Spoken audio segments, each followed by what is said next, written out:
Welcome, everyone, to Generally Irritable. I always love that intro, and I think That is a that great every intro. time. Isn't it fabulous? It is Benjamin did that for me. Yeah, my husband made that intro for me, and one of his business partners is a music producer. So that's even my own personal, special one-of-a-kind intro made for me.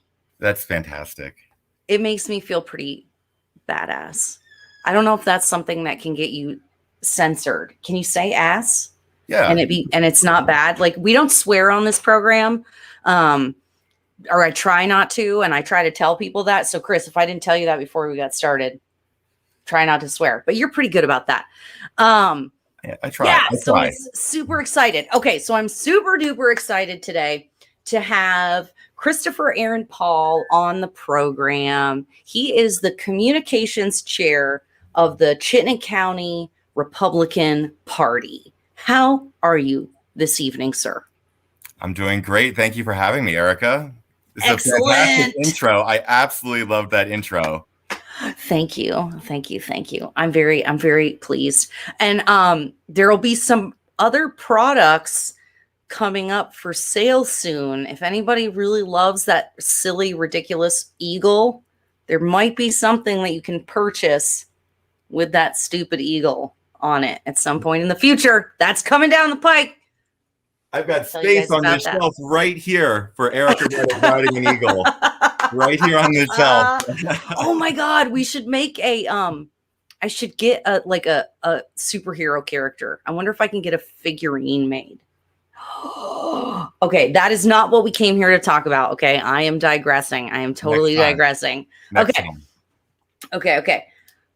But really, I am thinking about that now. Okay, I'm really excited to have Christopher Aaron on tonight to talk about what the GOP is up to.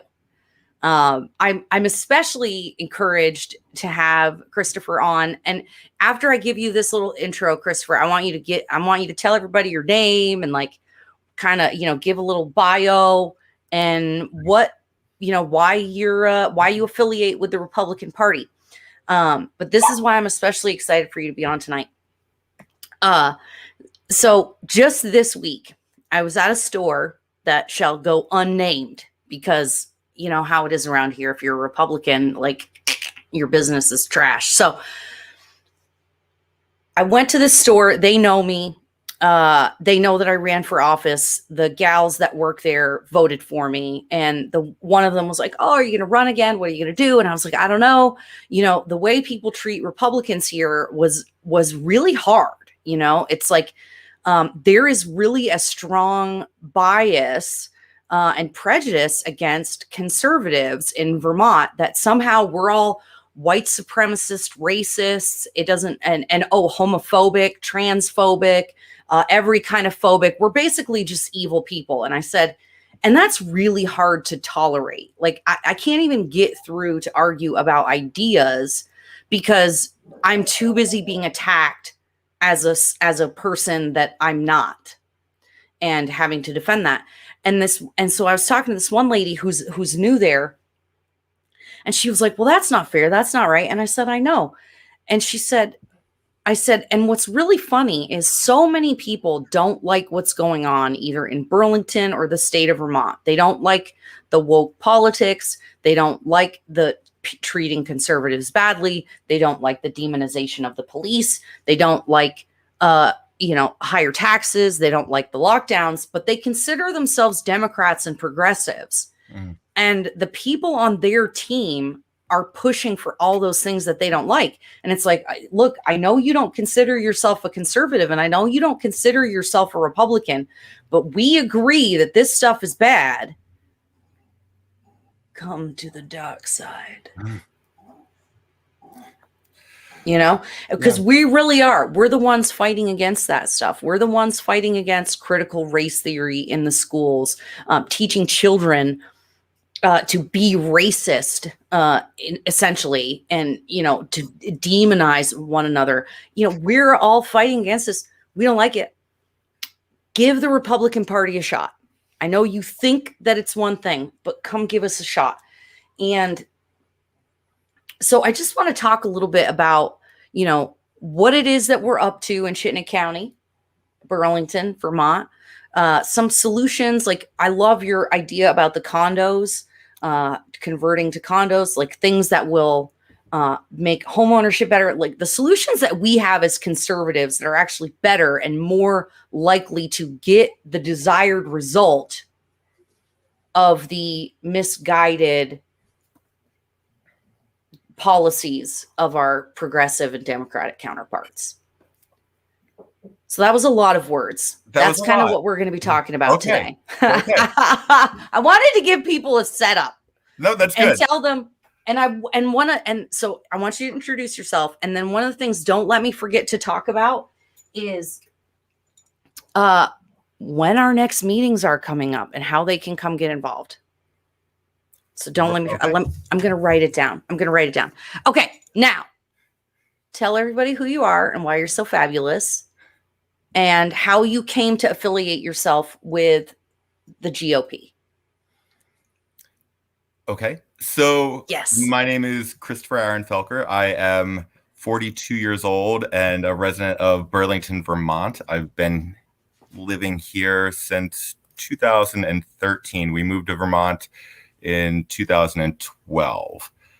We were living in Pennsylvania, and I grew up in Pennsylvania. It was a great place, but we wanted someplace new to start our family, and Vermont seemed like a great spot to do that. A lot less people here, less densely populated, more access to rural areas, and that's just, we wanted to downshift a little bit to a slower speed of life. So we came up here, and I'd voted Republican before. I voted for George W. Bush. I did. You're not allowed to admit that out loud. I did. I voted for George W. Bush. And I voted for John McCain. All right. Of course I did. Okay. I'm a Navy veteran. I voted for John McCain. Of course I did. Of course. All right. So I've always had, I've had no problem voting Republican before. And I still have no problem with it. I think that you touched base upon, a really key point that is kind of indicative of a greater problem in our society. It's that people are so quick to judge an individual strictly based upon their perception of their politics without even taking the time to engage with them to find out what those politics really truly are. And that's kind of a frightening place to be at, because if we are walking around and just thumbs up and thumbs down, condemning or approving of somebody within 3 seconds, that swipe left, swipe right culture is not where we should be trying to. It's not advancing our society. It's not bringing the best out in people. We aren't learning from each other. There's no chance to really learn from each other if we're going to treat each other so disposably. I think that is such an important point that you bring up. We're treating each other disposably. Yeah. Right. Like it doesn't matter if it's, I'm just going to have sex with whomever and, and then we're not going to have a relationship, or I'm just going to, it's everything is about me and my happiness and my truth. And so if you're harshing my mellow, I'm just going to not be in your life anymore. It can't be that like relationships are hard and human beings are complicated and worth trying to figure out. It makes me uncomfortable. So I'm just going to bounce. And it's all across the country. Look at Caitlyn Jenner, the darling of the left just a couple of years ago, welcomed and paraded around like George Takei. Welcome to the community. And then this past week, George comes out and says, that she is an embarrassment. This is horrible to treat people like this. Jenner has a really good point when it comes down to protecting women's sports, and there is nuance to this argument, and it's not as cut and dry as one might think at times, but there are really hard cut and dry points to it, and allowing this self identification to just allow mediocre males to dominate female sports is unacceptable as far as I'm concerned. And Well, and totally a that's violation of the spirit of Title IX. I'm sorry, but Title IX was designed to give women, the female sex, an equal opportunity in sports, and allowing males to self-identify as women, and allowing the courts to interpret Title IX to be not constrained by sex biologically, but by self-determined gender. That perverts the whole point of Title IX. well, and what better person to be able to judge the fairness of something? Now, to confess, I don't know a ton about Caitlyn Jenner. Only I had never heard of her or Bruce Jenner until she transitioned. I want to try to be respectful. I'm not sure. I might screw it up, but I'm going to try to be respectful. So Bruce Jenner was an Olympic athlete. So if there's anybody who understands what is required in athletics and physicality, wouldn't it be an Olympic athlete? Like, who better to determine the fairness than somebody who actually did the thing that we're talking about? Yeah. Is that crazy of me? Oh my goodness. All right. We're getting all controversial right off the top. Right off Look the at bat. us. Oh my goodness. I can't help myself. But to your point though, Caitlyn Jenner was great as long as she was parroting the lines that they wanted her to parrot. And as soon as she shared that she had an opinion that was different, they threw her out. And that's what I'm talking about, right? It's that disposable. It's the disposable. You know, oh, you're a free thinker. We can't have that. Bye-bye. You know, and I see that I think I might have told you the story about when I was running for office and somebody said something about me being a racist or something. And I quipped, I made a joke, you know, smart mouth response. I said, oh, well, I guess I'll tell my black husband that he married a racist. And the woman responded, well, he must have internalized the white supremacy if he's a conservative or, you know, is with you. And I was like, oh, so what you're saying is my husband is dim-witted and can't think for himself. Right.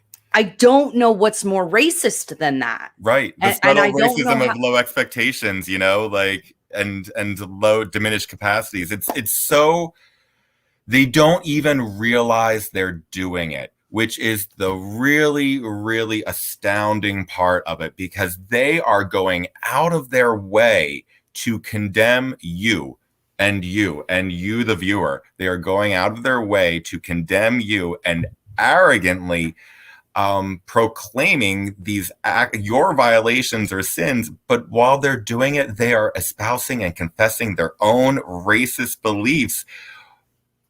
And they don't even realize they're doing it. You're saying that you think black people are stupid and incapable and not able to overcome or take care of themselves.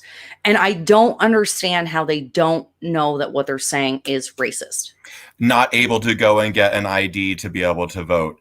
That seems to be one of the big talking points that the left has regarding the Georgia voting restrictions. The new voter bill. Yep. And when you actually dive into it, you see that the new law actually allows for people who don't have a driver's license or a photo ID. It allows for them to go in and get a voter ID card for free. For free. So, I mean, it's astounding how they try to pervert every conversation into the old standby of you're racist. Well, no, you're just using that because you are incapable of having a decent, fair conversation on the subject of voting security. And why shouldn't we be having a conversation about voting security? We did just have the last 4 years of everybody screaming about how Vladimir Putin was influencing the elections. Well, oh my God, this is what is so funny. This is what I love. 4 years ago, you were sure that it was corruption and election integrity, and Donald Trump used the system and cheated. But this one, it can't be that it was also rigged or cheated or anything else. I'm just saying, if you think that our elections are vulnerable, they're vulnerable every time. They're vulnerable every single year. Mm-hmm. And they were vulnerable this past election cycle. You heard it on the news. It was kind of buried, but you heard about how North Korea and Iran were trying to influence the election. In addition to Vladimir Putin and Russia and all these standards, the China and all these nations always try to influence elections. And guess what? They learned it by watching us. Well, and Mom and Dad, I learned it by watching you. Of course. Oh my God. Well, and that's the thing. Like, if you believe that there is foreign interference and that people are trying to mess with our elections, wouldn't you want to have more safeguards in place? Not less? You'd think so. This is one of those dichotomies that I don't understand how they don't understand. I want everyone to vote who's allowed to vote. I don't think that felons should get their right to vote taken away. Some states do that. Vermont doesn't, but some states do that. I don't think that's fair. I don't think any rights should be taken away, but that's a whole other conversation. Well, that's a whole other conversation.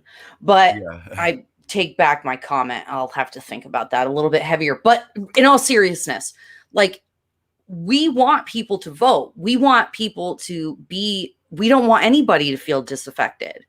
But what better way to ensure that your voting population feels disaffected or disconnected or, whatever, than to not require IDs, not require, like, how else can I think that my vote doesn't matter if you let all of the college kids who aren't even legal residents vote?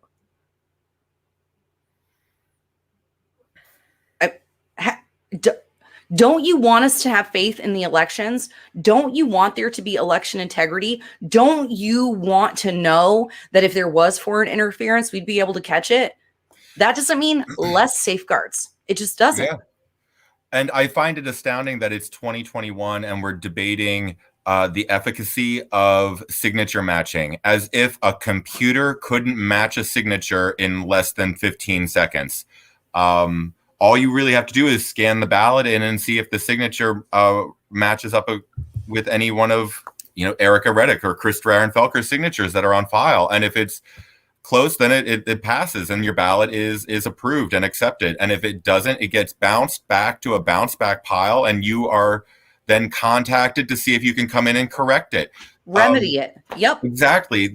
To say that it's somehow there's no need for this. And in the last week, I've been hearing this phrase a lot. The Republican voting security bills are all solutions in search of a problem. Well, that's nonsense. That's nonsense. I don't even get that. Wait. Well, we hear it. We hear it a lot when it's tossed around towards the progressives in our state that they are presenting solutions to problems that don't really exist. Well, this is a problem that exists. And while you might not be able to point to widespread voter fraud, that doesn't mean that an individual can't fraudulently sign a mail-in ballot to somebody who lives in their house and then mail it in and just get away because they aren't creating widespread fraud. It's multiple cases of minor fraud. But multiple cases of minor fraud add up, especially if you live in a small rural area like here, where some elections are decided by 29 votes, Literally. What was it? The mayoral race was won by 129 votes? 129. And even the last election, Speaker Mitzi Johnson lost her seat by in the 20s or like 19 votes or something like that. That's right. Very, very small margins here. That's right. There are these live ballots that go out that are not getting signature matched. Like they can present an issue, where elections are decided by them. So it's almost like they have to figure out a way to twist everything we do around as being racist just to discredit us. And then they wonder why we're suspicious of them. Like, you can't argue with me on the merits of what I'm saying and the reasonable, rational stuff you and I just exchanged. You say, oh, no, it's racist because Black people are too stupid to get an ID. Like, so you demean the people you supposedly care about in order to demean your political rivals to get your desired outcome. Well, you have to realize, too, that these people, since you hear these same negative, snide comments being thrown around, they're almost brainwashed talking points. They really can't back them up either. It's just screeching, that's racist, and condemning you and then walking away. Now you're canceled because now they don't have to actually engage in the issues. But it's indicative, again, of how they believe they're one thing, but their actions are very much the opposite. And that's super cheap because, you know, they get to feel superior, but they don't have to put in any of the work or actually try and solve any problems that come up. You know, we talk about wanting everybody who's eligible to vote to be able to vote, and not wanting to disenfranchise anybody. But then we go through, and this past election cycle on town meeting day, we through a ballot initiative, approved ranked choice voting for the second time in Burlington. And that's already been repealed, voted it's already in, been and then repealed. repealed. For those who don't have prior knowledge, Burlington has had an experience with ranked choice voting in the early 2000s that did not fare well. A mayoral election was decided by the ranked choice voting manner instead of whoever had the plurality of votes, and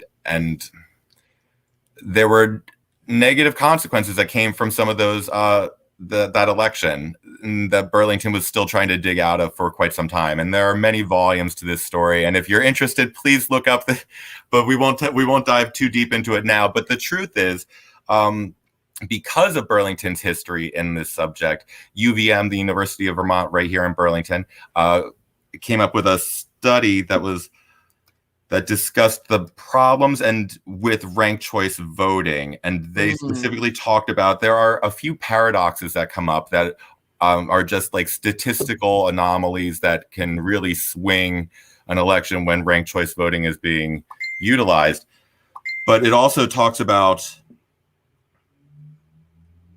here we go. The Vermont Legislative Research Shop commissioned the report, and it talked about how ranked choice voting has serious challenges and to people with unequal amounts of knowledge, understanding, education, ethnic, and language groupings. So all the groups of new Americans and people that we actually want to bring into the town square and extend voting rights to, we are actually making it harder for them to vote by pushing ranked choice voting. They are less likely, if you are of a lower socioeconomic status, if you don't have a higher education degree, if English is your second language, these groups are not likely to rank votes. They might vote once. But they also talk about how the voting is intimidating and they're less likely to vote. So wow, what are we doing here? Like, who's actually benefiting from the ranking of votes if half the populace isn't ranking votes? Are we just letting people have like a second kind of dip at a second vote, which in my opinion seems to kind of violate that one person, one vote. Right? It really does. It does. It really does, especially when others aren't able to participate fully because of either poor messaging or education around it, or just the fact that it is ultimately kind of confusing to think that instead of voting for the candidate that you like the best, that you should go in there with some kind of formula where you might have the person that you like the best, the ranked second, and then the person that you kind of like the first, but the person that you really don't like the fourth. You know, it's almost nauseating for me to have to try and figure that out right now. Yeah, that is okay. So what's really funny about how you mentioned that this actually disenfranchises the same people that our city council and our mayor supposedly want to enfranchise. Mm-hmm. Is that a word? Enfranchise? or it has to be if disenfranchised is, but whatever. So that is the same as one of the other charter changes that proposals that passed, the no cause evictions. So what happens is I'm a landlord and I've got a bad tenant who maybe I haven't been able to catch breaking the law, or I haven't been able to prove that they're breaking the law, but maybe they're, skirting up the line of sexually harassing the other tenants or just being an asshole. Oops, I don't think I'm allowed to say that. You said no cursing, but I'll let it slide. I know. I have a trucker mouth. It's not good. But maybe they're harassing. Maybe that person is an actual racist. Maybe they're a jerk. Maybe they're harassing the other tenants in some way.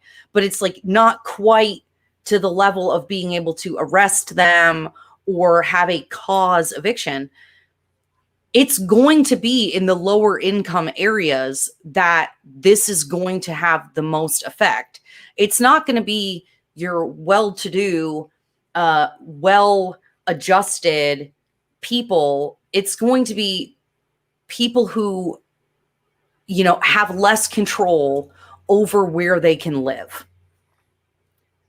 And that if we believe that what you're saying is that the people who are the most vulnerable are Black, brown, I hate saying BIPOC, not white people, well, then you're putting not white people in a position to be vulnerable again. Precisely. Man, when it comes to Burlington and housing, there are so many layers to the problems and generational failures of how this city and this municipality has not kept up or maintained responsible growth. Burlington has, for the last 8 to 9 years, had a vacancy rate of approximately 2.5%. That is dangerously low.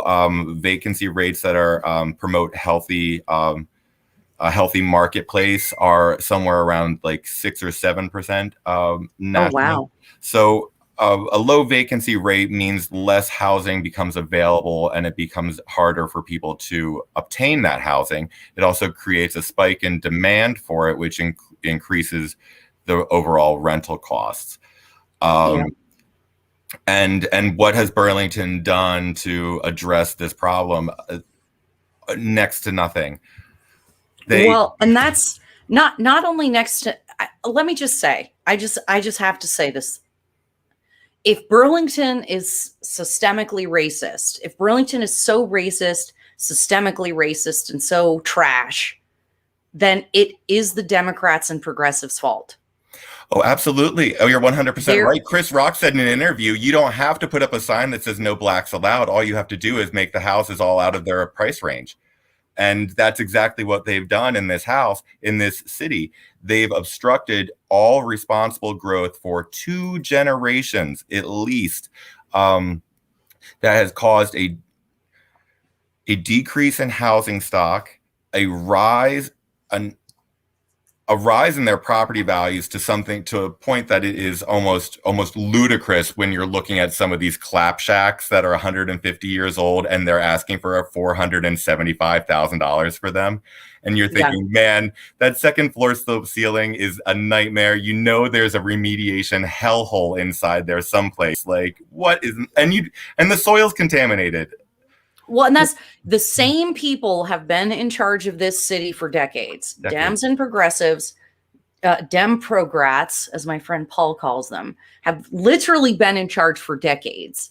And I can't help but think, I have a little conspiracy theory going on that those same people in charge are also friends with a lot of the big landowners and the developers and stuff like that.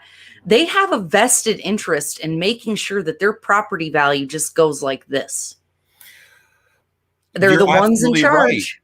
Right. And nobody has, well, if you realize that the makeup of the Burlington electorate, like there's a large percentage of Democrats and progressives who are homeowners here, obviously. But they have no motivation to really act to make sure that we solve our housing crisis here. Mm-hmm. Yep. Because by not acting, by still opposing any kind of responsible growth that brings in new housing and new housing opportunities for families, by saying no and not in my backyard and obstructing, they're able to reap the benefits of that by the decreased housing supply, which creates a higher demand, and their own housing prices go Yep. up. And they love that, but then when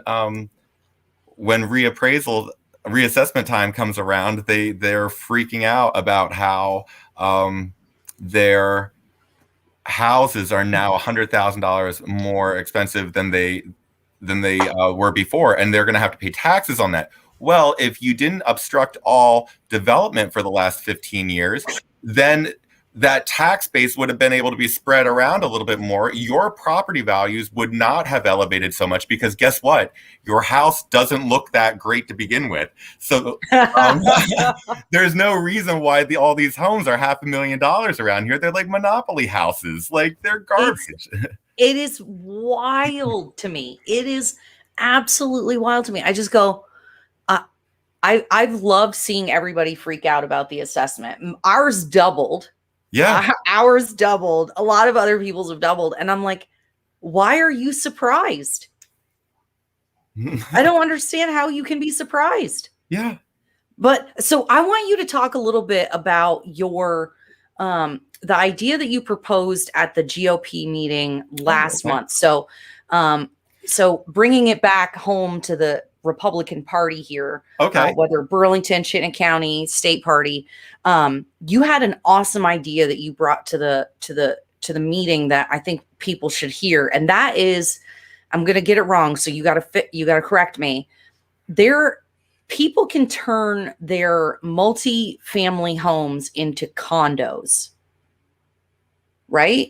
Yes, ma'am. Did I get that right? So like, as an example, I've got a triplex. Mm-hmm.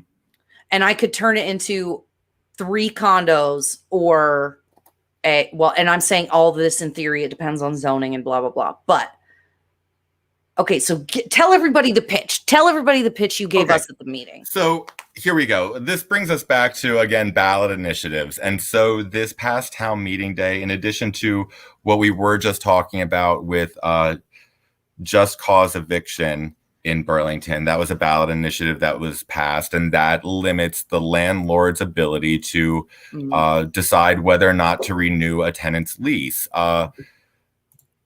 essentially stripping the landlord of the right to choose to lease to somebody else at any given time when the contract has ended. It forces a landlord, or requires them, once they've signed a lease with a tenant, to extend that lease almost indefinitely unless they are convicted of a crime or have legitimate other causes for violating their lease.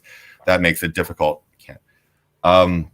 But in addition to the just cause eviction, simultaneously, Burlington also had the thermal energy systems charter change that came up, which requires landlords to change over their heating systems in all their units from energy efficient natural gas to electric. This might not be a big of a deal to others in the lower portion of the United States, where you don't have such brutal winters as Vermont, but we do have pretty brutal winters here in Vermont, and electric heat just won't cut it. It will literally at least triple our heating costs every year, at least. Absolutely. Absolutely, without a doubt, it will cause a dramatic increase in the electricity use of individual tenants all throughout Burlington. But even more importantly, is the cost that the landlords are going to have to absorb by having to switch all these systems over. Well, that's the thing. Like, what do you think when it costs like 10 grand for a new furnace, and I've got to put 3 in? Right. Like, so not only do you want me to absorb, the one's bigger, that's like 10 or 12. and then maybe like 8 or 10, and then the other one's got a little one. So we're going to easily spend 20, 25 grand on new furnaces.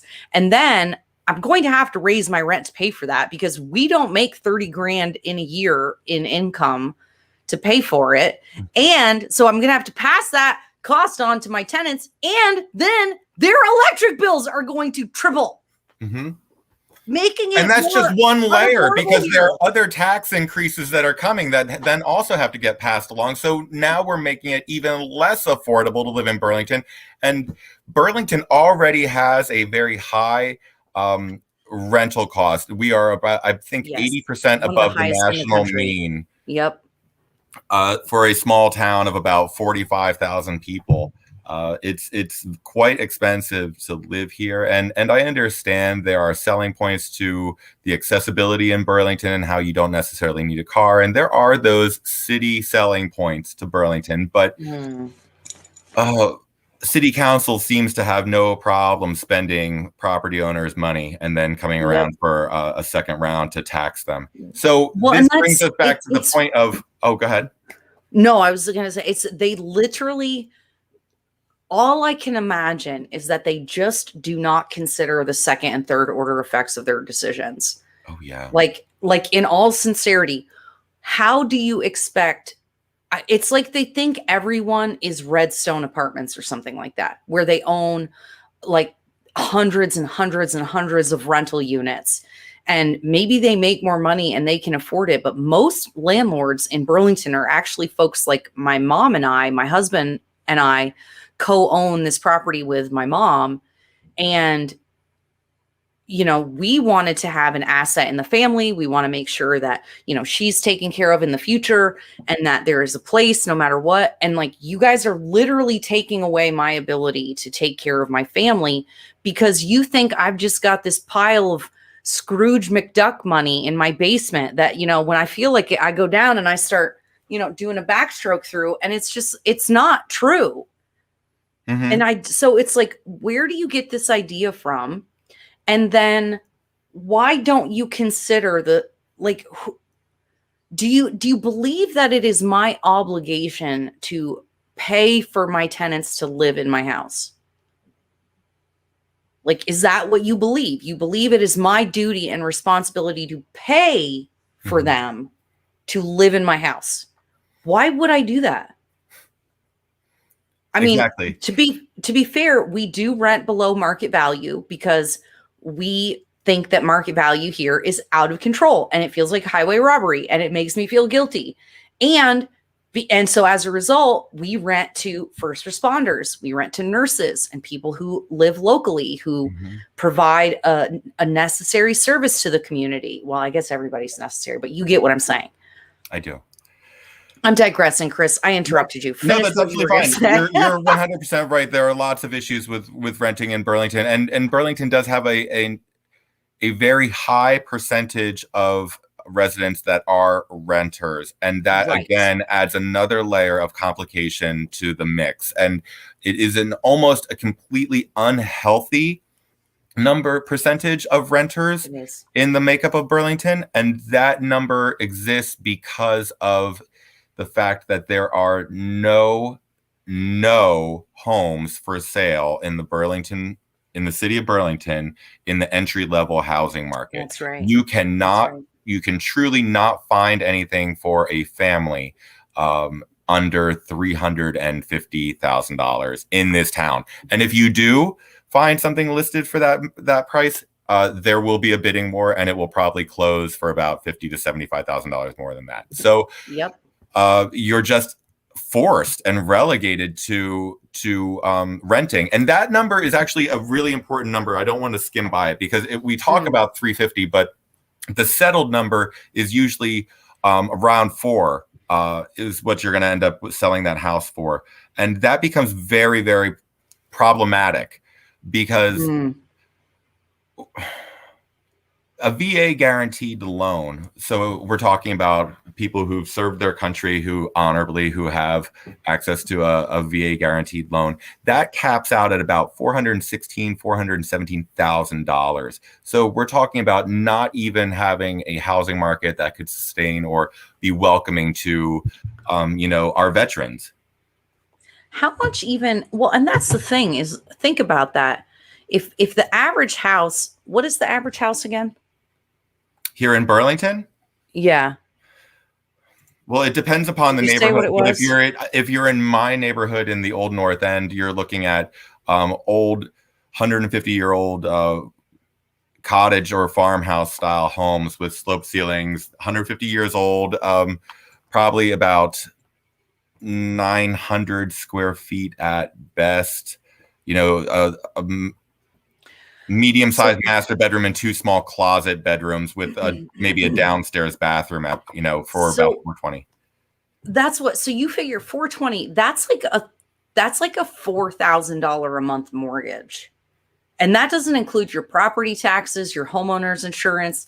That doesn't include saving and setting anything aside for when your furnace dies or your range dies or you need a new roof or whatever.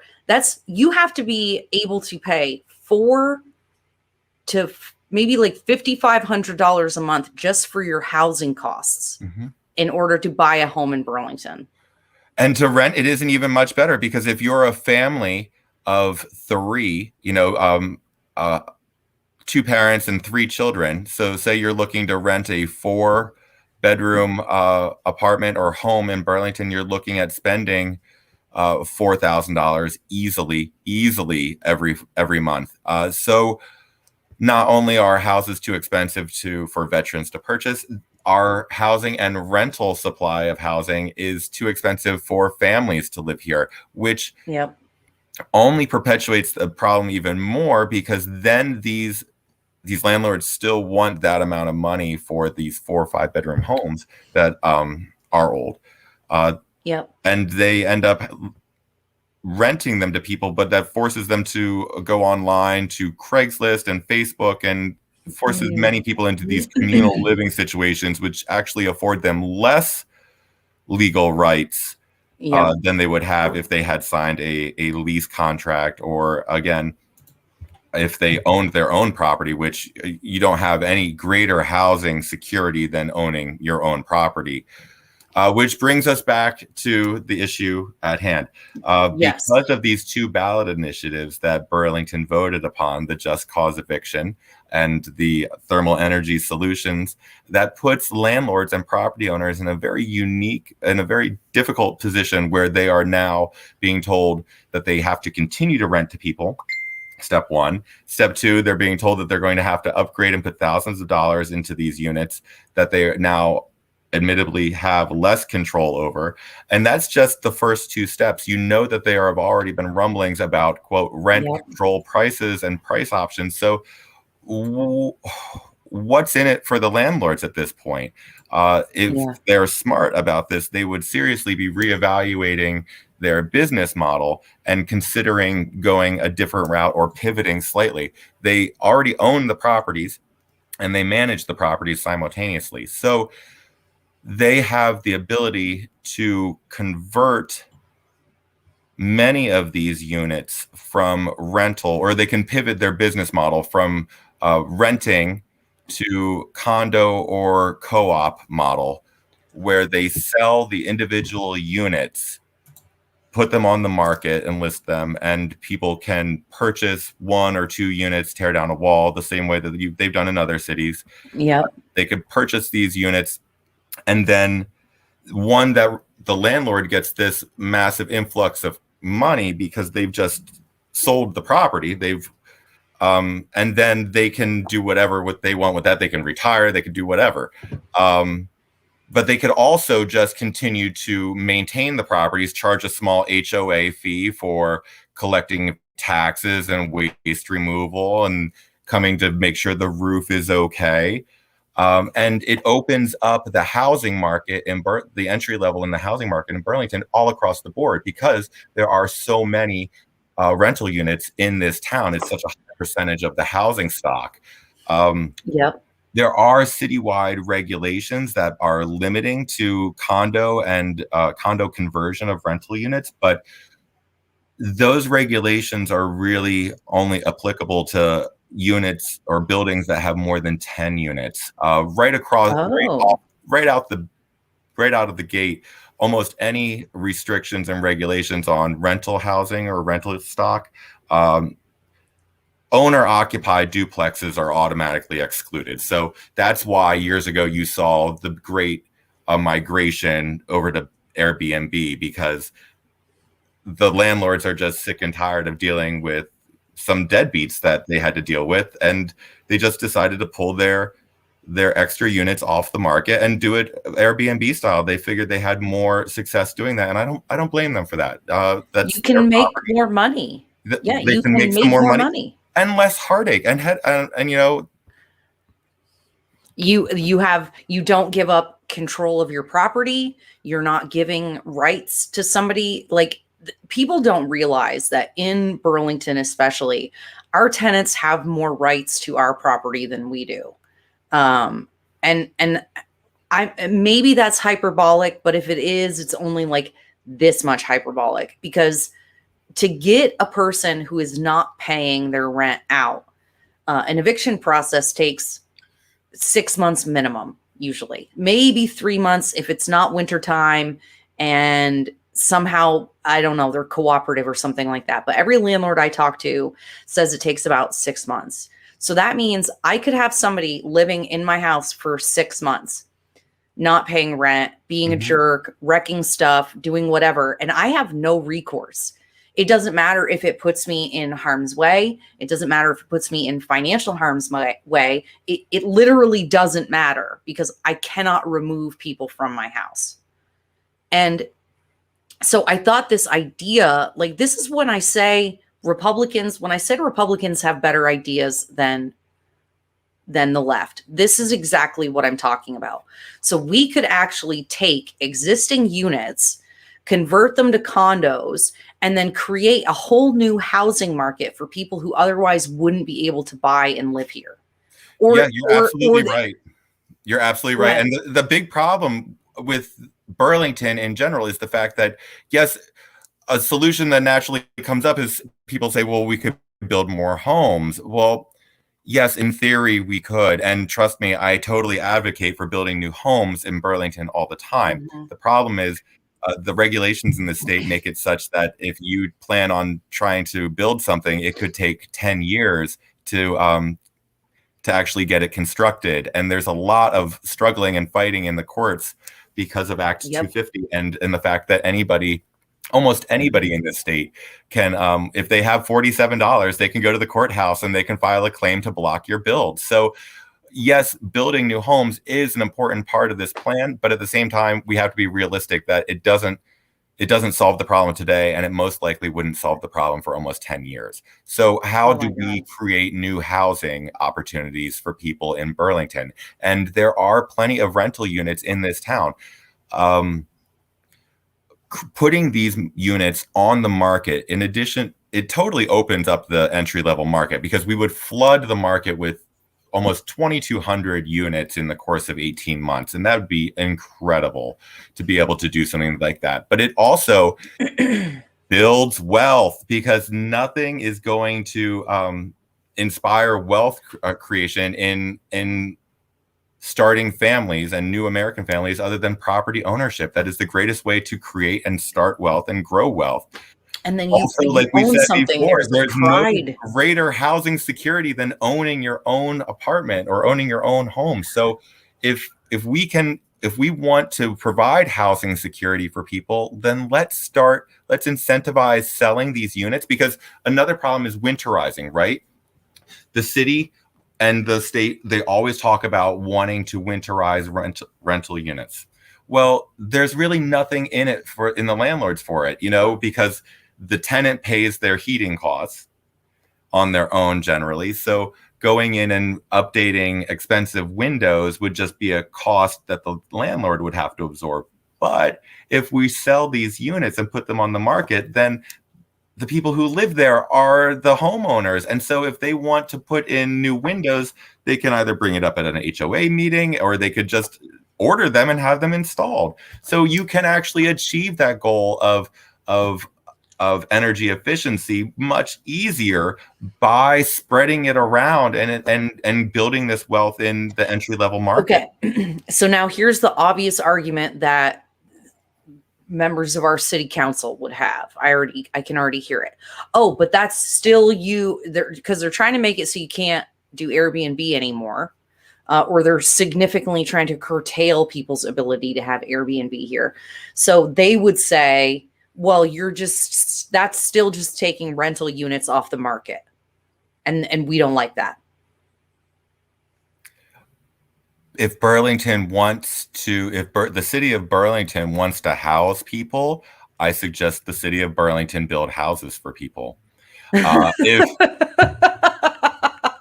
If they want to have apartments for people, simple. I suggest that they dig deep in their pockets or dig into their sofas for, coins and dollar bills and build housing. If you want public housing in Burlington, build it. Build it. I don't know, like public.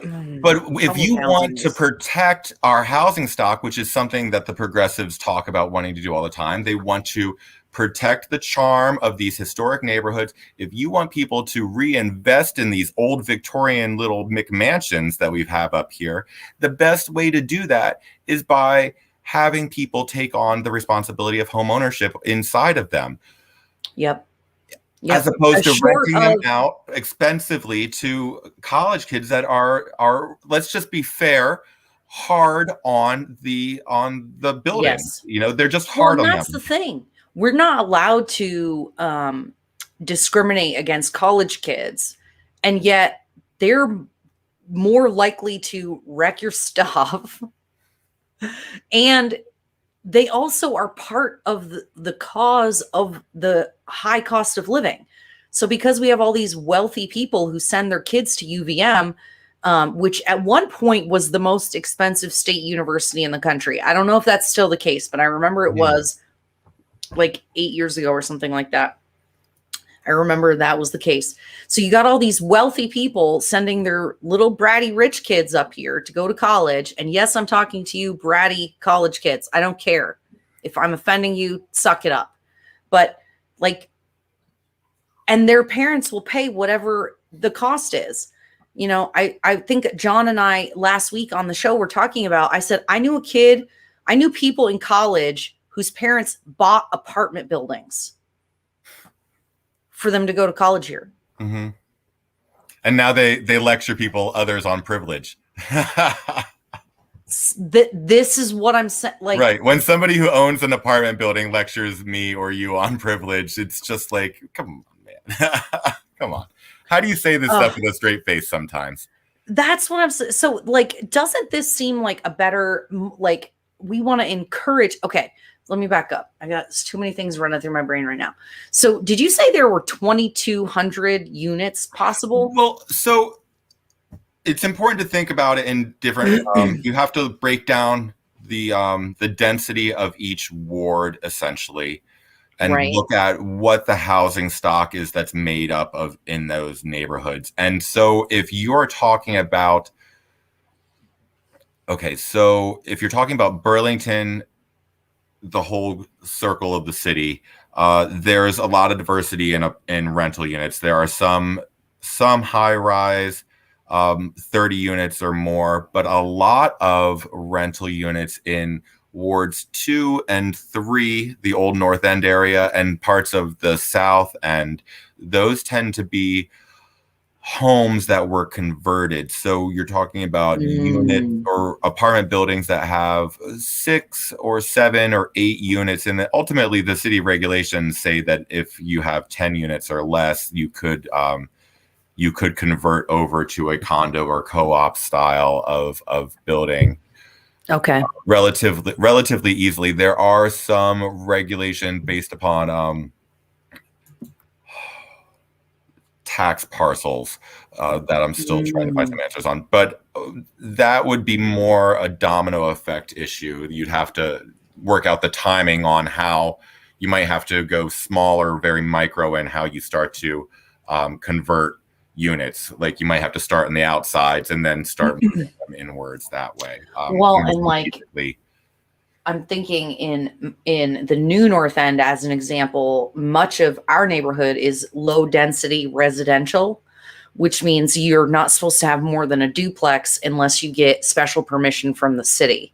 So unless there was an apartment building in this area already, I almost think it wouldn't even be an option here because only duplexes are allowed. God, I hate zoning. I hate zoning. You have like Clary Point, and you have in the new North End, you have places like Clary Point and other places that are larger apartment buildings, though, too. Correct? See, that's what I'm trying to understand. So up by it must Hannaford be that, like, and such, there are those larger buildings that they definitely wouldn't qualify for a conversion because they exceed. Because they're too big. See, that's what I'm trying to understand. I know we're in a low density residential area, but I don't know how you get special permission to have more than a duplex. Like, we're in court with the city. We've been in court with the city for the last 2.5 years, trying to keep our third unit that's existed since 1963. So I don't know how, like, I don't know who you got to be friends with. I think you just need deep pockets. I think you need to have deep enough pockets to be able to fight in court for 10 years to get it done. And that's ultimately what it boils down to. If you want you know what? Yeah. And you know what, Chris? Yes, ma'am. If I hadn't been in court for the last 2.5 years, I would have spent that money upgrading the insulation on our building like they want us to. But it costs over $10,000, and we spend all our money on attorney fees. So, excuse me, you can tell I'm very bitter. I don't blame you. Resentful about it. But okay, so this is a really cool idea. So I want to take a minute. Okay, hold on. I'm going to take a break. Sure. Unless there was something you wanted to say to finish up this topic. I don't want to cut you off. Oh no, I think that this is a great opportunity for Burlington because by putting so many apartments on the market to purchase, it becomes equitable for people. For diverse communities are all having access to it because what we have currently today are nothing coming on the market, so that doesn't increase equity. It doesn't build wealth in new communities. And what we also find, which I find extremely troubling and worrisome, are the amount of homes that transfer without even a sign going in the yard, just private sales that get passed around left and right. And you don't, that's not equitable. There's nothing. You are correct. Yeah. You are absolutely correct. Okay, so we're going to take a minute to thank our sponsor, Perihelion Design. So everybody check out my necklace. It's beautiful. I wish I could get closer. I need somebody here to do focusing for me, but I love this piece. I think I highlighted this one on the perihelionvt.com website a couple weeks ago and I loved it. And I said, I need to model that one and I'm probably going to keep it. Sorry, suckers. But maybe if you order it, this might be one she can make for you. Shannon, is this a one-of-a-kind design? Or is this one that you would be able to make again? All strands of pearls. It's so beautiful. Oh, my God. Okay. I'm going to share the website with you guys. Let's see here. Love it, love it, love it. I love the work that Shannon does. She's got a lot of amazing creations. She does necklaces, bracelets, earrings, and they all are very different and unique. Okay, so here's the one I'm wearing right here. And look at that, $60 for that. Like all those pearls and little crystals and stuff. Just absolutely amazing and beautiful. I showed this one previously because I love this. I asked her, Benjamin, if you're watching, I actually asked her if she could make a man version of this for you because I think that you would love it and it would go with like your dashikis and stuff like that. Or maybe his Black Panther costume or something. And she said, no, sorry, honey. Sucks. I know. She doesn't have any more of the beads. Oh, that looks great. I know. It's so cool. And so like, I really like her necklaces. You can probably tell I selected all necklaces to look at because I just think they're super cool. And I'm a big earring person. Let's see. Products. I'm a big earring person. Let's see. So I love, look at these little flowers. Those are beautiful. Isn't that fun? And so if she makes a necklace, she usually makes some kind I love of the earring to flowers. match. Look at those. Oh, wow. They Which look great. ones? Those two right there, the blue one and the red one right next to it. Aren't those fun? They're beautiful. Look at that. Look at that. Looks like a flower. That's so freaking cool. So go to perihelianvermont.com. The hardest website name to say.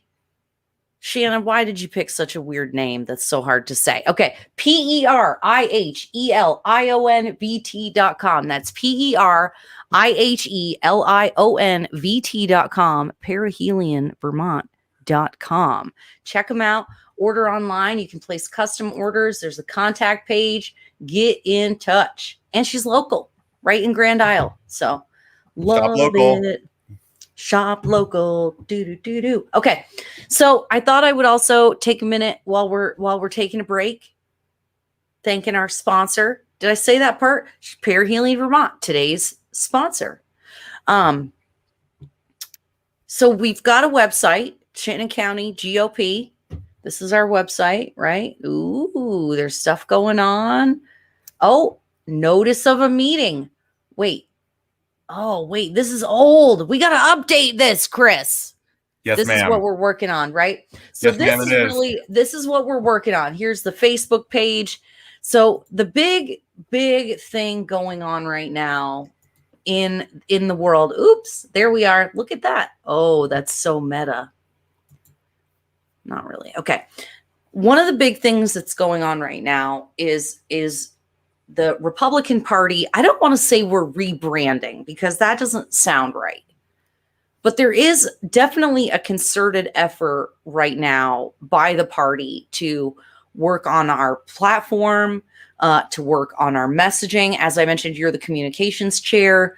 So why don't you share with our viewers a little bit about what that process has been like, what you're looking forward to in the future, and what kinds of things people can expect from the Republican Party in the next election cycle?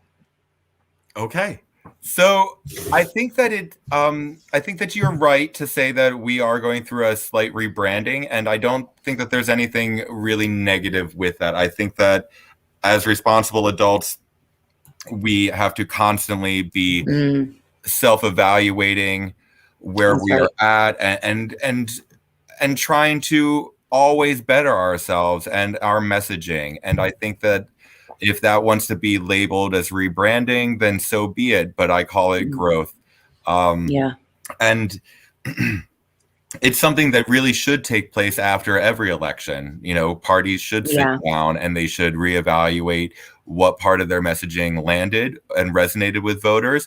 What demographics did you gain ground in? And are we listening to these demographics as to what their needs are? Yeah. Well, as a candidate last year, it really hit me and I went to an event and it was actually for Molly Gray, but she invited all candidates to go. And so I went and I was talking to a couple of young ladies who were UVM students. And she said, one of the gals said something to the effect of, well, all you Republicans talk about is taxes and small businesses. All you care about is taxes and small businesses. What's that got to do with me? And I just went, wow. Well, it's amazing that they don't realize what taxes and small businesses actually mean to her. But at the same time, she probably goes out and says shop local. So this is like, we are clearly not doing a good job of messaging to people why we care about those things.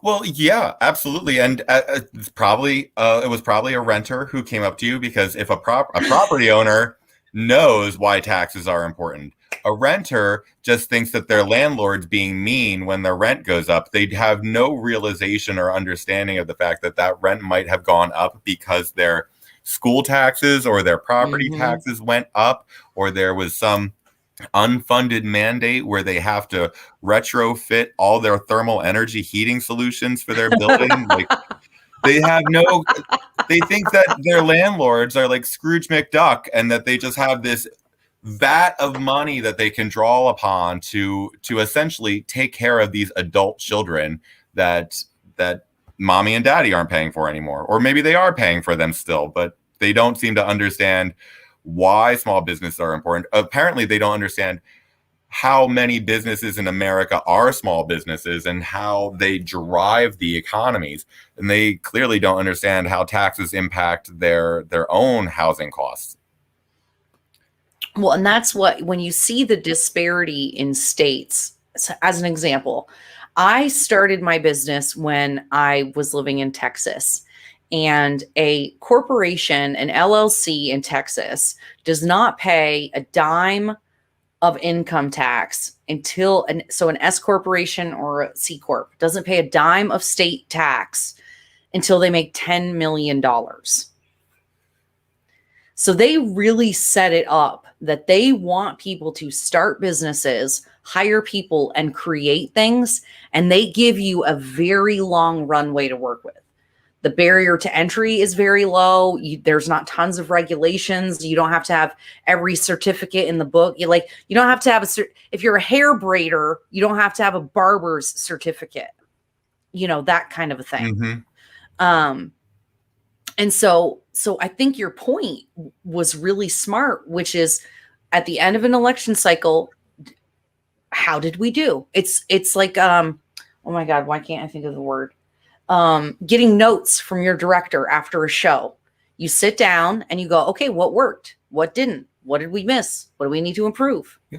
Did you ever play sports growing up? Like, after a meet or a practice, your coach would sit you down and talk to you about what you need to work on. Well, these are the areas that we need to work on. And messaging is something that every political party needs to work on, because the way we're communicating with each other right now needs improvement. I think that's the fairest way I can put it. It needs improvement. To say the least. So what's the GOP got going on right now? What are you the most excited about that you've been working on or is coming down the pipe? So being a conservative in Vermont is a little difficult. I'm sure it's difficult for many people around this country, but we're very fragmented here because of our smaller numbers and our remote locations. So what I am truly excited about recently has been trying to bring us together more at a county level, which I think is really helpful, because we tend to be small municipalities that are spread out and made up of different demographics. But I think that since Vermont doesn't have anything when it comes to county governance, I think that it's something that we can draw upon as a way to try and unite our communities and provide some strength in numbers. So here in Chittenden County, we have our largest city is Burlington, and it is a Democratic and progressive stronghold. We haven't had a Republican in office since Mr. Kurt Wright left city council, and we haven't had a Republican mayor in quite some time. That being said, just 15-20 minutes outside of town, we have other municipalities like Milton and Essex that do have a more vibrant, conservative, Republican population. And so we're trying to bring all these people together from Milton, Colchester, Essex, Shelburne, Burlington, the three Republicans that are in Burlington. I'm just kidding. There are more than three of us. But we're trying to come together, and in coming together, we're bouncing ideas off each other. We're trying to be more efficient in our messaging and making sure that we're there to support each other. So when towns are having events or candidates that come up, it is our goal to make sure that we can amplify that messaging by bouncing it out into the county, making sure that goes out through our social medias, and that we can let other people in outside of that small town in the rest of the county know about them, know about the event, that we can support them. Hopefully they can gain donors that way, and we can build up messaging and amplifying conservative voices. I'm really excited about that. We're also working on building a newsletter to, again, continue to amplify and conservative voices and put out a proper messaging between people, because we've had a very fragmented messaging system here, and it didn't have as much of the breadth of the reach that it should have had. It's been driving me crazy, Chris, with the Facebook pages and the Instagram and the website. I'm like, is there nobody who can, this was previously I was complaining about it. Now that, I've been led in the club, I'm asking, like, why have we not had social media? Why is the website not updated? Is there no one to do this? Like, if we don't, like, the news is not going to cover us fairly, right? We already know this. We already know that we're not going to get a fair shake from WPTZ or VT Digger or whatever. So we need to really be putting out our own content. Do you have an idea of why that's been so lacking in the past? I don't necessarily. I wouldn't want to speculate as to what was what causes were in the past. There are many issues that can arise in Vermont. The fragmented nature of the party is definitely something to overcome. It was more prior to this year. We've had much more of like a confederation approach to things, where this is going on in this town, but it's not my town. So we're trying to overcome that obstacle and bring people together that way. When it comes to messaging, I think that there have been solid steps taken to put out good conservative messaging. We have True North Reports and Guy Page with the Vermont Daily Chronicle. They are great sources, and we hope to be promoting them more so on our county webpage also, which is coming up. This week there should be updates to the communications page on the county website. So when you get time after today, if you're watching this on May 8th or after, feel free to stop by at www.ccgopvt.org. Oh. Correct? Did I say that right? I don't know. I got it right, man. I hope I got it right. Well, the Chittenden County website I was looking at says Chittenden County. Wait, it says Chittenden GOP. Is it going to be something different? No, I thought it was. Man. The one we were looking at with Ronald Reagan on the front is Chittenden County Republican Party. Oh, it's Chittenden GOP. So I wonder if it's something different, since this is all old stuff. So, well, I guess this is the point, right? So this is the whole thing, is we're doing a whole revamp. We're giving the GOP a facelift. Yes. We're bringing it into the 21st century. Look it up, and we'll make sure to put a link in the website. We're trying to get control back of the Burlington GOP Facebook and website and stuff like that, because that all,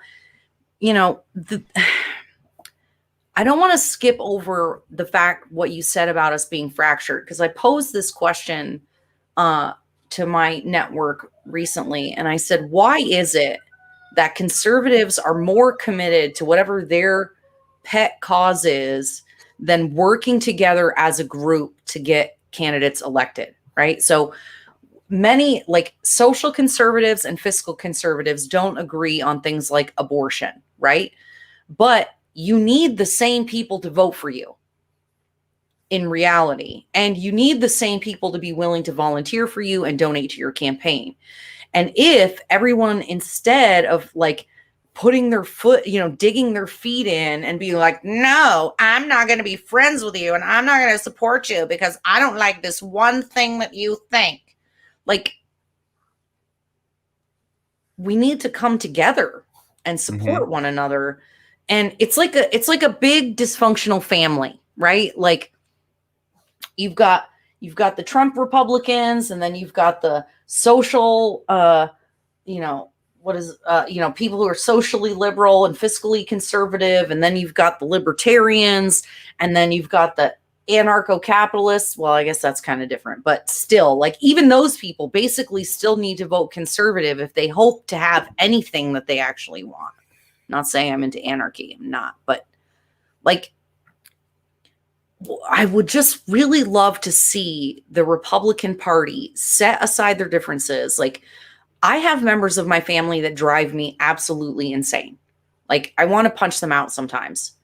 But that doesn't mean that I stop loving them. It doesn't mean that I stop caring about them. Mm-hmm. I still want them to be successful and be happy. And I want for us to have better communication.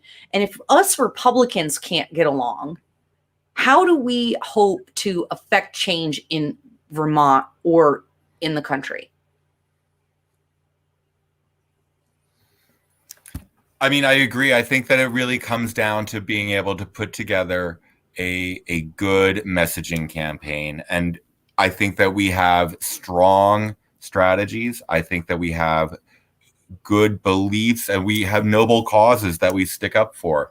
When it comes down to it, it really has to do with the messaging, what we are saying and how we are putting it out there, the ways that we do this and the frequency that we do it. The ways that we do this will expand the reach of our messaging, because like you said before, we aren't going to get positive coverage from the press here in Vermont. We aren't going to get positive coverage from 7 Days or VT Digger, or even if the Free Press were to even show up, which they don't cover local issues anymore. So, we have to be able to amplify our own media, which fortunately we have access to. I am grateful for the media that is already in place, and we should build upon that, and we should amplify their messaging. There are plenty of independents and libertarians in this state that we can pull into our cause and into our caucus with proper messaging, and I think that is the best way to go. But I also think that there are a lot of closeted conservatives in Vermont that don't vote because they've really reached the point of what difference does my one Republican vote make anymore. But if we get some good messaging out and some momentum out there, then those closeted conservatives, especially if there's mail-in ballots coming to their house, they're more likely to vote and mail them in. We saw in Burlington this last election, we had thousands of ballots that went out. Only about half the electorate voted. So whether that's a vote for the status quo or just a vote for malaise and ignorance, that whichever it is, like, we can tap into that and we can motivate those thousands of Burlingtonians to come out and support conservative candidates. And we're going to make sure that they realize that the Republican Party is not a dirty word. You don't have to run as an independent. We can get together and talk about issues from a conservative standpoint, and we can come up with causes to fight for. That's right. That is absolutely right. And I just think that there's so many things, like so many perspectives that conservative-minded people have to offer that would provide great opportunities and solutions to the problems that we're facing. But it's like, it's the hardest part is reaching out to those apathetic voters or non-voters, the people who have said it just does, like you said, they just think it doesn't matter anymore. And I really want to encourage people, just like you just did, to come out and give the Republican Party a second look. If you don't like what's happening to the police department, if you don't like all these charter changes, if you want to retain personal property rights, if you don't want somebody to tell you that you have to get a vaccine and then carry around a little piece of paper, if you believe in an election integrity, if you believe in personal responsibility and hard work, sacrifice, and community, then you belong in the Republican Party. And I know that sounds crazy, but we are the party of the working class. We are the party of the 99% now. We really, really are, because we want people to be able to take care of themselves and take care of their families. And it is, I don't think it is too much of a stretch to say that at least in Vermont and in Burlington, the progressives and Democrats are the party of the wealthy elitists. And they are committed to making sure that they get past whatever it is they want, and they will not suffer the consequences of their behavior because they're rich. So they say that they're for poor people. They say that they're for not white people. And yet we see over and over again that the result is negative towards the same people that they say that they're for.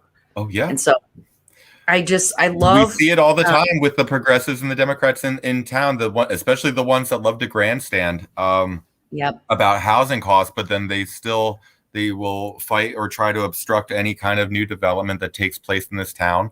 Mm-hmm. They talk about wanting to reform the police and over criminalization, but this past week, last week, the city council passed an ordinance that outlawed gas-powered leaf blowers. So while we want to end over criminalization, city council decides that they're going to send the cops to your house over a leaf blower.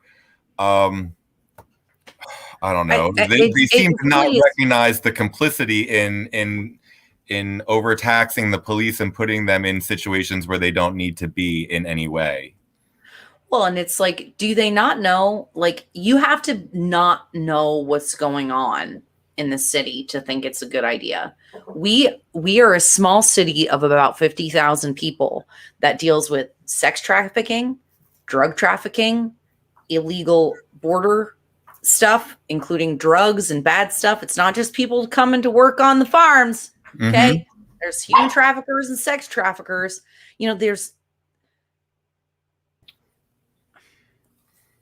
I just really believe that if all of the people who just check the box, right?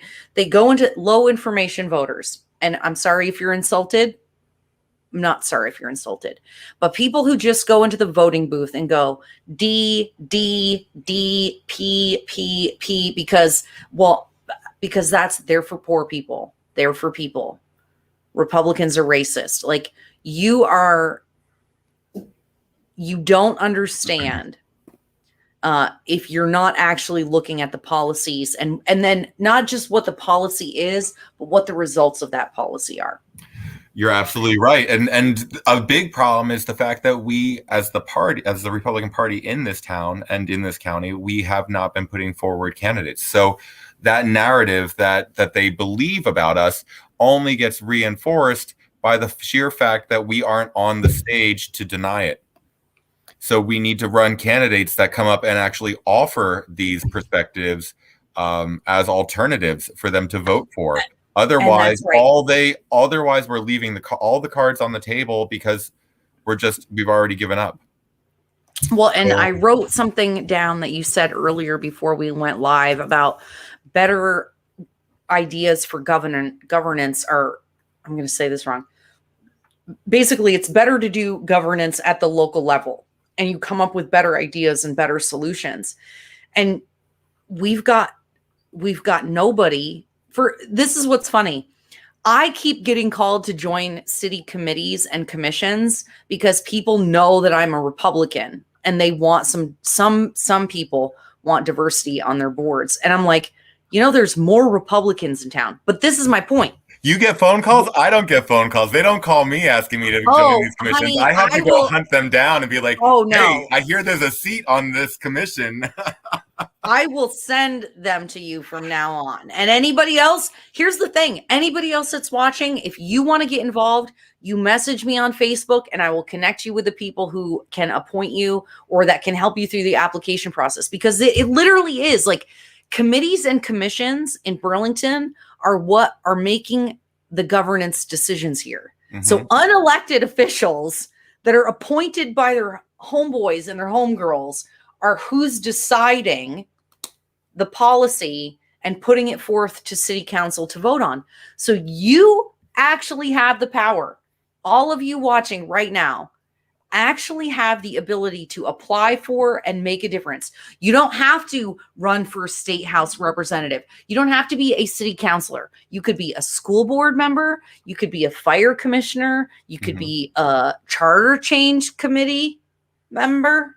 And I understand there's a lot of reluctance in society, especially in today's cancel culture, to be apprehensive about running for a big seat like House or Senate or city council or mayor. And I understand the apprehension on that, but that almost doesn't even materialize when it comes to running for or putting your name into submission for a commission seat, because there's no real campaign. You know, you don't have the mudslinging. So I strongly encourage any conservatives in the area, especially here in Burlington, to please submit your names for any of the commissions, and you can check them out on the city's website. They oftentimes have them listed.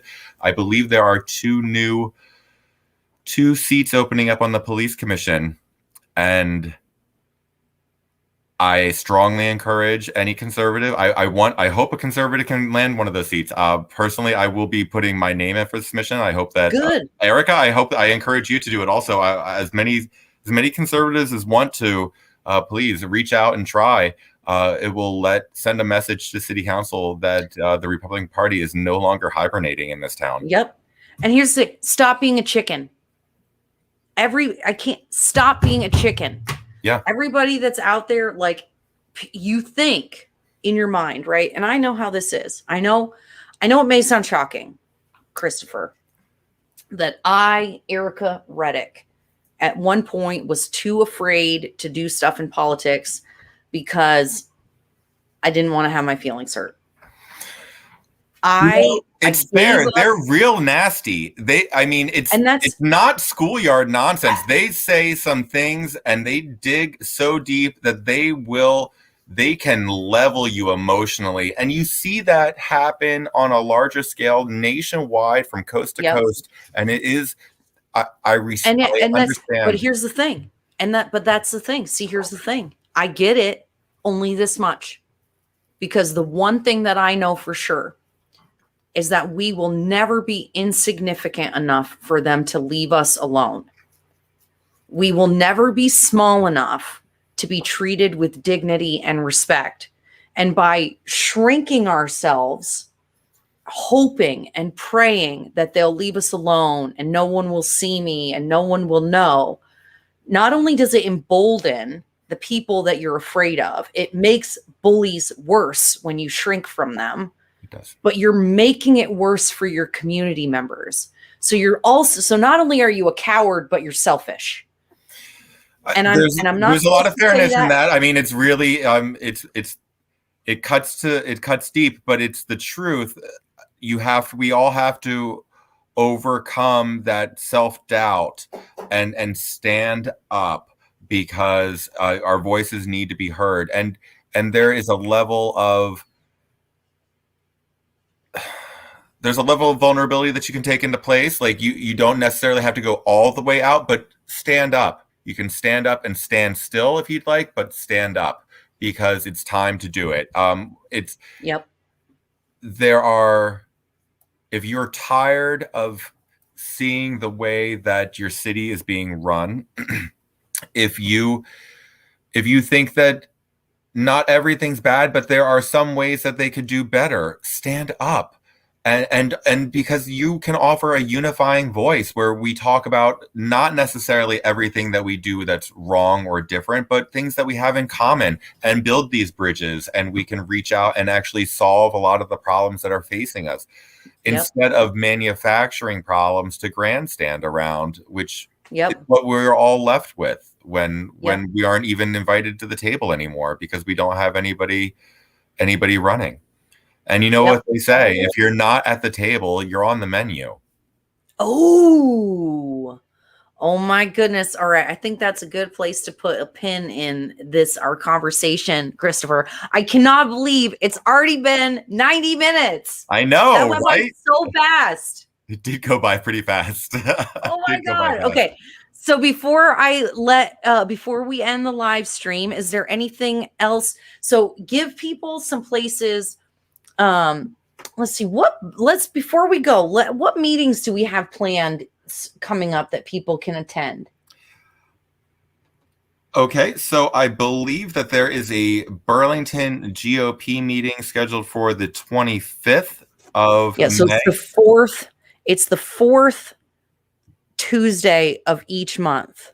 Yes, ma'am. Right? That will be the 25th of May 2021. At 6:30? Yes. At St. Mark's. Right? on North Yes, Ave? ma'am. That's what that. St. Mark's Yeah. School, right behind the church.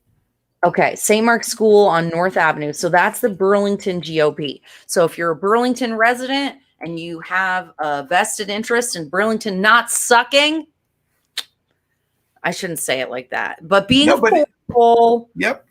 If you're fair. conservative in Burlington or even an independent, I encourage you to come to the Burlington GOP meetings and offer your opinions. We're all there to listen. Right. Please come. Benjamin said that last quote was strong. He was talking about you. Yeah. If you're not at the table, you're on the menu. That's really good. Okay. So then when's the next county meeting? So, Is there one set right now? I'm not sure about the next county-wide meeting. I will tell you this, that we do have, let me pull it up right now. It's in my files. We do have a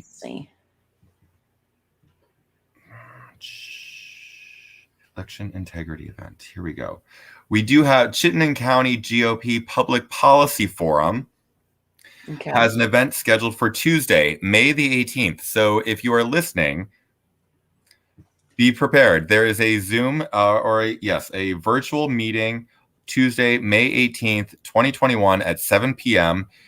The subject is the election integrity issues from a national and state perspective. This is being offered by the Chittenden County GOP Public Policy Forum.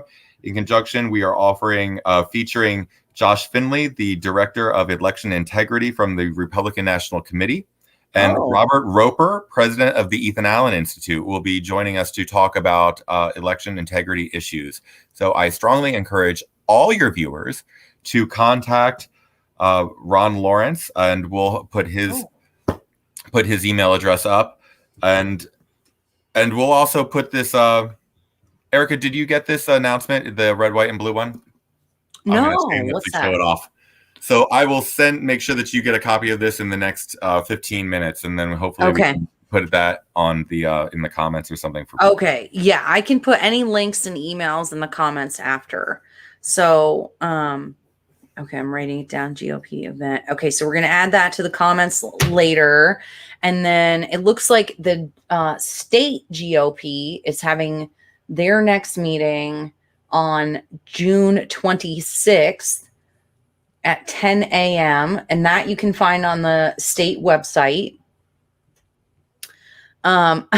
Dion says he's in Bennington. Okay, but you can still get involved in your area. You can't save us here in Burlington, but you can get involved in Bennington. Please do. Yes. Reach out to your county chair. Talk about ways that you can make your county and your town better. So smart. That is so good. Yes, county chair, town chair, find somebody. If you can't find somebody, call me. I'll find them for you. I'll harass people until I find out where. And now, Christopher, I'm going to put you on the spot before we go. Yes, ma'am.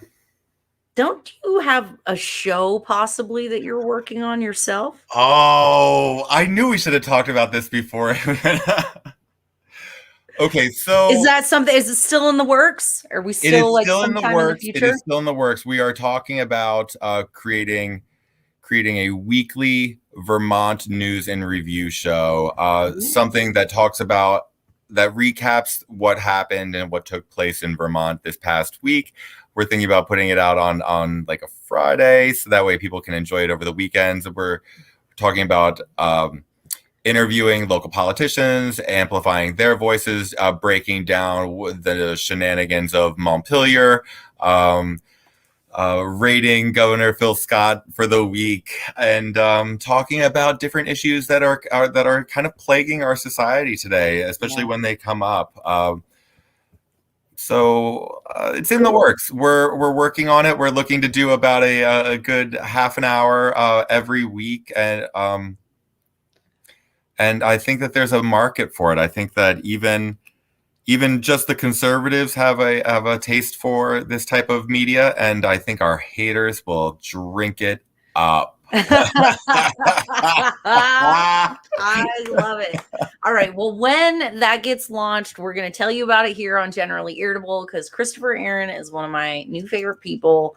I just love the work that you're doing. I love the energy that you bring to the party and to the meetings, and your passion is so obvious. And you helped me have renewed hope in being part of the party here. And so I just want to thank you for your service, and thank you for coming on today to talk to people about what we got going on.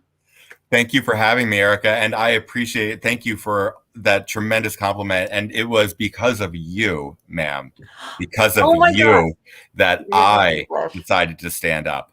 So I appreciate everything that you do. We've had this conversation before. I tend to be generally irritable as well. And so I tend to have this connection with you. So, but it was you standing up and your determination that caused me to have the courage to stand up. So I'm hoping that the two of us together can inspire 5 others, and maybe we can get a little group going. It'd be fantastic. Some movement going. I love it. Oh my God, I'm gonna cry. Okay, I'm not gonna Remember, cry. Margaret Mead said, cry. never doubt. Small group of thoughtful, committed citizens can change the world. Oh my God. Okay, there. Now we're putting a pin in it. Okay, hold on with me one second, Christopher, while I end the broadcast.